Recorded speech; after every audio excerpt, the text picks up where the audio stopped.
guys, welcome to Animal Adventures. My name is Kylynn and I'm so excited for this episode because we're on a real live adventure this week. And if you can see directly behind me on this side, behind this big tall post, there is an animal living inside of that big heap of sticks. And it just looks like a big dome of sticks, doesn't it? But in fact, that is the nest of a dusky-footed woodrat. And there's such a special species in this area. They're only in these parts of California and in some parts of Oregon, and they're a sensitive species because the riparian woodrat, which is a subspecies of the dusky-footed woodrat, is actually very endangered. They're listed on the endangered species list. And so I want to tell you a little bit more about this super special, super cute animal and why sometimes they come into our shelter. So I want to start by talking about the amazing nest that you see behind me. And the nests are super fascinating. First of all, they are built by the female rat, and the female is the one that resides inside of it. These nests can be up to 5 feet tall and 8 feet wide at the bottom, so they can get super, super huge. And the female, called the matriarch, she actually lives inside the nest and builds it and continues to build on it her entire life. And she only has about 2 to 4 babies, so she doesn't reproduce a lot of babies.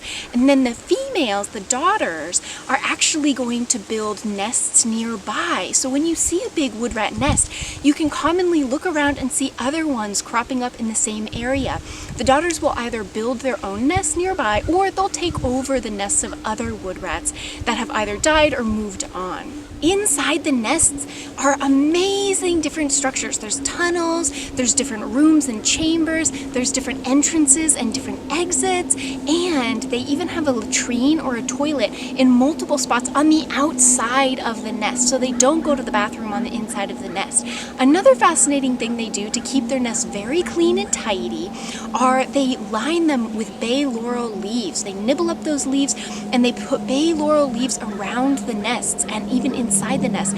And this helps deter both fleas and mites and ticks from coming in and pestering these little guys. It's a way that helps them stay pest-free, which is absolutely fascinating. Another important thing about dusky-footed woodrats is they're considered a keystone species, and that means that these beautiful nest structures they build are actually a home for other types of animals as well, like salamanders and mice, some types of turtles or lizards.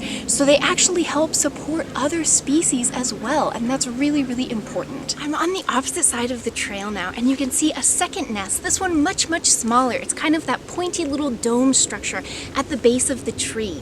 And you can tell this is an area that woodrats love to build their nests. They like to build their nests in areas where there's live oaks and a lot of smaller species of willow trees. They also like to be a little bit cooler climate with lots of a body of water or stream nearby. They don't like open grasslands and hotter climates.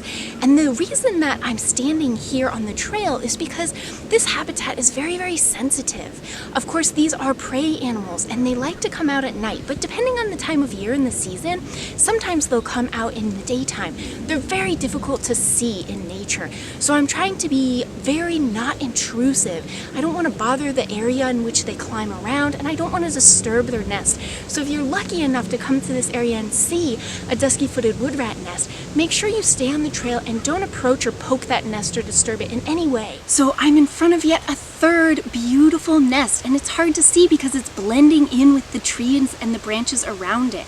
But you can tell that this is an area where female rats have been breeding and having generations of different matriarchs in this area. Dusky-footed woodrats are an amazing species, and they like to eat lots of different plant materials. They even eat different types of fungus, and they like to store all of these things like bits of plants and seeds and nuts inside in a cache inside their nests.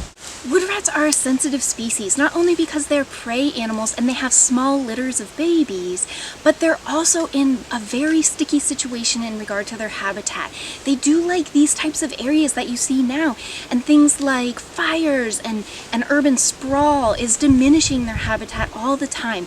So we are doing our very best to protect them and rehabilitate them. Sometimes little babies come into our shelter as orphans, and we're always extra careful to make sure they're getting absolutely wonderful care. We do our best to raise them until they're adults and very, very healthy and robust, and then we release them back to the wild again in the area from which they came, so we can be sure that they're able to find those family units that are so important to them. Now I'm gonna finish the trail, I'm gonna walk around, and I'm gonna see how many nests I can find. Come and count them with me.